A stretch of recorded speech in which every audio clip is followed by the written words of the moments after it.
les Kabila, les Moïse Katumbi et consorts, tous ont demandé le dialogue. Joseph Kabila, Félix Antoine Tshisekedi refusait toujours. Est-ce qu'il fallait attendre qu'il y ait des milliers de morts pour venir accepter ce dialogue, finalement? Écoutez, parce que je me rappelle de la Senko et les CC, avant même que Goma ne tombe, la Senko et les CC ont présenté au chef de l'État un cahier de charge pour organiser un dialogue afin que les armes ne retentissent plus. Monsieur Désiré, ne soyez pas... Mais il s'est entêté jusqu'à ce qu'on perd des milliers de personnes. Et finalement, il accepte le dialogue. Monsieur Désiré, vous ne trouvez pas que c'est trop tard? Un journaliste ne doit pas demeurer dans l'émotion. Ne soyez pas épileptique. Écoutez, Tshisekedi n'a jamais été contre les dialogues. Mais Tshisekedi avait posé des conditions. Il avait dit, je veux le dialogue. Mais avant tout, j'aimerais parler avec les bourreaux, avec le patron de ces pantins. Ils ont parlé? Oui. Ah, ils se sont parlé? Oui, ils se sont parlé. Dit quoi? Ils se sont parlé. Ils se sont dit Qatar, quoi? avant qu'il y ait les pourparlers de Luanda, Tshisekedi s'est vu avec Kagame sous la médiation des émirs du Qatar. C'est ça que Tshisekedi voulait. Et après cette médiation, c'est alors que à Luanda, il y a eu la rencontre, que Kagame avait fui. Là-bas, il avait refusé. Parce que Tshisekedi avait dit quoi? Je veux bien qu'il y ait les dialogues. Mais les dialogues, pas comme ces dialogues qui se faisaient sous les Tutsis qui étaient là, Kabila et les Rwandais. Parce que rappelez-vous, sous Kabila, on a eu plus de... depuis que le Congo existe, on a eu plus de 47 dialogues. Mais sous Kabila, on a eu des consultations, des dialogues. C'était tout simplement pour infiltrer les Congos, des brassages et messages par rapport aux résultats de ces dialogues. Maintenant, parce qu'il était pacifiste. Non, non. Il voulait faire chuter les Congos, voilà pour il organiser ces dialogues. Il crée des tensions, lui-même il organise des dialogues, et puis il prend les gens que lui-même avait envoyés pour créer des tensions, pour les mixer dans notre armée et dans l'espace politique. C'est ces dialogues que Kabila a organisés, ce n'était pas pour l'intérêt des Congolais, c'était pour l'intérêt des Tutsis, des Rwandais, pour que nous soyons infiltrés. Maintenant, les dialogues que Tshisekedi Qu'est-ce qui a changé pour que vous soyez d'accord pour un dialogue? Non, attendez, je vous dis, Tshisekedi n'a jamais été contre le dialogue, mais il avait plutôt posé des conditions. Et les conditions que Tshisekedi avait posées... Pendant que les gens meurent. Non, écoutez, les conditions que Tshisekedi avait posées, aujourd'hui, nous lui donnons raison parce que nous avons obtenu gain de cause avec les RSLR. Ah oui, oui, oui. Il y a gain de cause. Gain de cause avec les RSLR. Vous avez obtenu quoi? Écoutez, c'est pour la toute première fois que vous voyez l'histoire de la RDC dans le bureau aval devant les caméras du monde avec notre agresseur. Oh là là, c'est le Rwanda. Kabila l'avait fait plusieurs fois. Écoutez, monsieur Désiré, je ne veux pas que vous soyez dans l'émotion. Oui. Ici, nous parlons nation. Nous défendons les Congos. J'espère que vous êtes aussi dans l'article 63 de la Constitution. Vous devez avoir cette âme-là de la République démocratique du Congo. Ici, en disant la vérité. Tshisekedi n'a jamais été contre les dialogues. Tshisekedi a toujours été pour les dialogues, mais il avait posé des préalables. Et ces préalables, il a obtenu gain de cause, même si là-bas au Qatar, ça titube un peu, mais la RDC a la raison. Mais aujourd'hui, parce que Tshisekedi n'avait pas aussi contre les dialogues à l'interne, voilà pourquoi Tshisekedi, quand il a reçu les gens de la Senko et les CC, il les a dit, je veux bien ce que vous me proposez, mais vous n'êtes pas les seuls groupe ou soit des perspectives de la RDC. La RDC, nous sommes dans un pays laïque. C'est ça le problème, justement. Nous sommes dans un pays laïque. La laïcité de la RDC. Solutions, vous rejetez toutes les... Non, non, Tshisekedi n'avait pas rejeté. Mais Tshisekedi est prudent. Il a dit qu'il n'était pas porteur de leur message. Écoutez, Tshisekedi est prudent. Ne tombez pas dans les pièges des ennemis. Le Congo est combattu dans plusieurs manières. Je vous les prouve sur ces plateaux si vous me laissez le temps. Allez-y, Tshisekedi avait dit ceci. Je ne suis pas contre ce que vous proposez. Je vous ai écouté, laissez-moi réfléchir, je vais vous revenir. Et quand ces gens ont fait leur périple là avec le Rwandais, avec le pays voisin, ils sont revenus vers Tshisekedi. Tshisekedi a compris leur jeu. C'est alors il a dit, vous n'êtes pas les confessions religieuses, le seul confession religieuse en RDC. Il a dit ça. Vous devez vous mettre ensemble avec les autres. Il les a mélangés avec... les églises du réveil, avec des gens que vous avez créés de part et d'autre. Les Dodo Kamba qui amènent d'autres discours. Est-ce que savez-vous que l'église catholique et les CC, c'est des religions importées en RDC? Est-ce que vous le savez? La religion est importée. J'ai dit, savez-vous que l'église protestante au Congo et l'église catholique, ce n'est pas les religions du Congo. Mais la religion est importée. Attendez, j'ai dit, est-ce que leur spiritualité, ce n'est pas la spiritualité du Congo? Est-ce que vous le savez? Nous parlons du Congo. Nous avons nos religieux ici. Donc, vos églises de réveil ici, ce sont les... Écoutez, il ne faut pas minimiser nos églises. Mais nous avons notre spiritualité ici. Tshisekedi a dit, il y a plusieurs confessions religieuses en RZT. Il y a les Ngunza, il y a plusieurs personnes. Mettez-vous ensemble, réfléchissez et je vais avoir votre feuille de route. Et ensemble avec les gens de la présidence, ils ont réfléchi. Il y a ces feuilles de route. C'est alors que Tshisekedi a dit, je ne veux pas que ce dialogue se fasse sous la médiation de l'ECC et la SENCO. Pourquoi? Voilà, c'est la meilleure question que vous venez de poser pendant cette émission. Pourquoi? Très bien, oui, pourquoi? Pourquoi? Parce que vous avez le président de la SENCO. Vous connaissez son nom? C'est Fulgence Mouteba. Oui. C'est lui le président de la SENCO. Fulgence Mouteba, c'est l'ami fidèle de Nanga. Oh écoutez, là là. Monsieur Désiré. Fulgence Mouteba. Qu'est-ce qui vous fait dire ça? Mais laissez-moi vous le prouver. Oui. Fulgence Mouteba, c'est l'ami fidèle de Nanga. Il s'appelle même en appel vidéo. Oh là là. Attendez. Vous avez vu? Savez-vous que Fulgence Mouteba a déjà vu Nanga plus de 5 fois? Donc, depuis aujourd'hui, laissez-moi chiter. Vous vous insurgez. Non, laissez-moi chiter. Savez-vous qu'il a déjà vu Nanga plus de 5 fois? Ils ont pris des photos selfie avec Nanga. Où est le mal? Vous pouvez voir. Mais vous pouvez voir Nanga, non? Fulgence a pris des photos selfie avec Nanga. Mais Delphin Kasongo peut prendre des photos avec Nanga. Mouteba a pris le Beaufort avec Nanga et des Tembo avec Nanga. Savez-vous qu'il y a des vidéos et des photos Fulgence Mouteba en train d'embrasser Nanga et rire?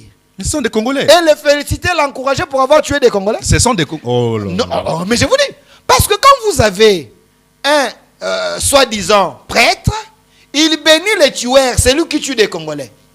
Vous le qualifiez comment? C'est celui-là que vous, les journalistes sous-traités du M23, vous dites que Tshisekedi doit accepter que ce monsieur soit le patron de ces dialogues. Tout le monde est finalement sous-traité. Non, écoutez, parce que vous faites les relais de leur discours. Que c'est ce monsieur, c'est celui-là qui va diriger les dialogues. On vous met devant les faits. Attendez, est-ce que même si vous êtes un idiot, même si nous sommes des idiots, on peut accepter que celui qui est l'ami de Nanga, celui qui encourage Nanga de tuer des Congolais, c'est celui-là qui va conduire les dialogues? Non! C'est celui-là qui est le président de la... Non, c'est celui-là qui est le président de la SENCO. Si Tshisekedi accepte que l'ECC et la SENCO gèrent les dialogues, donc le président, c'est Fulgence Mouteba. La question, elle est simple. Donc ce n'est pas sérieux, ce n'est pas normal, ce n'est pas sérieux que vous, des journalistes patriotes, j'estime, que vous puissiez tomber dans les pièges de ces gens. Il n'y a pas de problème. Je suis en train de vous délivrer. Je suis en train de vous délivrer. Je suis en train de vous aider que vos écailles tombent. On n'a pas besoin de la délivrance. Delphin Kasongo, à un certain moment, devant les faits, on s'incline. Quel fait? Aujourd'hui, nous avons plus de 10 000 morts dans la partie est de la RDC. Aujourd'hui, Goma n'est pas sous la gestion de Kinshasa. Bukavu y compris. Je citerai aussi Uvira et les villages qui environnent toutes les villes que j'ai citées. Jadis, Félix Tshisekedi prendra le pouvoir en 2018. La remise et reprise se fera en 2019. Goma était sous la gestion de Joseph Kabila à l'époque, Kinshasa. Par votre incompréhension, le manque de respect des engagements, parce que vous avez signé des accords avant la prise de pouvoir et que vous n'arrivez pas à respecter les accords. Nanga l'a dit, je ne suis pas le porte-parole de Nanga, mais je vous pose la question. Est-ce que vous ne trouvez pas que Félix Tshisekedi est dans les tâtonnements? Président Félix Tshisekedi. Depuis que vous avez commencé l'émission, vous l'appelez souvent. Oui, Félix. il est le président de la République. Oui, je sais qu'il est président de la République. Okay. Il est dans les tâtonnements parce que il aime une chose et son contraire. Deux fois, il dit qu'il n'aime pas le dialogue, il ne peut pas dialoguer avec les pantins. Finalement, il accepte le dialogue. Si vous dites aujourd'hui que vous n'allez pas négocier avec les pantins ou avec les inféodés, qui négociera avec vous et avec qui vous allez dialoguer? Si Joseph Kabila n'est pas sur la table, si Corneille Nangaa n'est pas autour de la table, si Bisimwa n'est pas autour de la table, avec qui allez-vous dialoguer et comment allez-vous obtenir cette paix? Je comprends que vous faites l'effort de ne pas me comprendre. Mais c'est votre problème. Ici, moi, je défends le Congo. Monsieur Désiré, je vous affronte. Si réellement vous êtes patriote, oui, vous devez changer les discours. Allez-y. Vous savez pourquoi? Je vais vous donner une révélation. Alé Atundo a dit que le régime Kabila payait les Rwandais plus de 600 millions de dollars. Lui, il était qui? J'ai dit. À l'époque, il était qui? Écoutez, moi je parle de l'information. Oui, mais il était qui à l'époque dans ce régime-là? Écoutez. Il était le porte-parole. Écoutez, je parle de la révélation. Que le régime Kabila payait le Rwanda 60 millions de dollars. Savez-vous pourquoi? Et vous ramassez comme ça que c'est authentique. Savez-vous, je vous ai cité la source. Oui. Savez-vous pourquoi? Oui. Semblait-il qu'il fallait payer l'argent Rwanda parce que lors de l'AFDEL, le Rwanda avait perdu ses soldats. Mais les gens ne mouraient pas. Attendez. Tshisekedi vient, il trouve sur sa table. Il refuse tout. Écoutez, il trouve sur sa table des dossiers. Je développe ma pensée.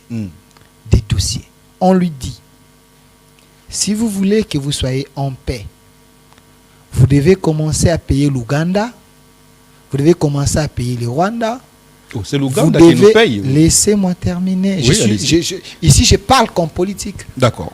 Vous devez commencer à payer l'Ouganda, le Rwanda et quelques pays limitrophes et laisser des carrés miniers à celui-ci, à celui-ci. Comme ça, vous aurez la paix. Et Tshisekedi regarde le Congo. Il s'est dit, le Congo est grand. Comment un grand Congo peut commencer à acheter sa liberté? Son agresseur est là. Les petits pays, le Rwanda. Mais nous devons payer le Rwanda chaque mois pour avoir ces semblants de paix. Nous devons nous assumer. Tshisekedi a dit, niet, on ne paye plus, on s'assume. Et c'est la raison de la guerre que ces gens ont commencé à nous faire la guerre en disant que Tshisekedi n'a pas respecté les accords.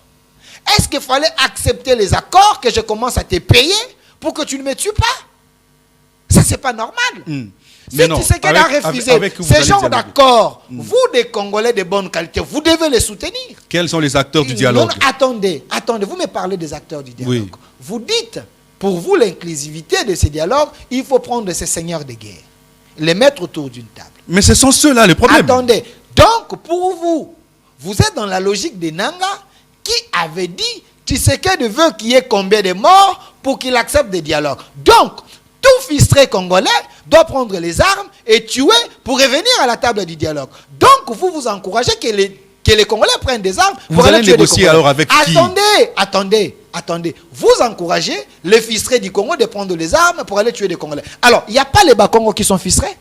Il n'y a pas les Bangala qui sont fistrés. Il n'y a pas les Baluba qui sont fistrés. Il n'y a pas les gens de Sankourou qui sont fistrés. Il n'y a que les gens de l'espace swahiliphone qui sont fistrés.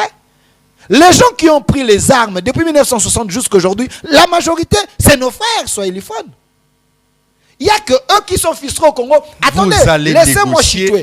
Laissez-moi chiter. Nous allons négocier avec les égarés de la République, mais à une seule condition. Oui, laquelle? Au cas par cas, ça veut dire quoi? C'est-à-dire quoi? Vous avez des victimes dans ces mouvements. Vous avez des victimes dans ces mouvements. Mais les gens qui sont répertoriés... Les victimes, c'est qui? Les Daniel Safou? Laissez-moi chiter. Vous avez des gens dans ces mouvements qui sont répertoriés comme les ordonnateurs de l'ordre, comme les seigneurs de guerre. Ceux-là qui seront arrêtés, nous allons les mettre à côté. Nous allons voir les victimes de ces gens.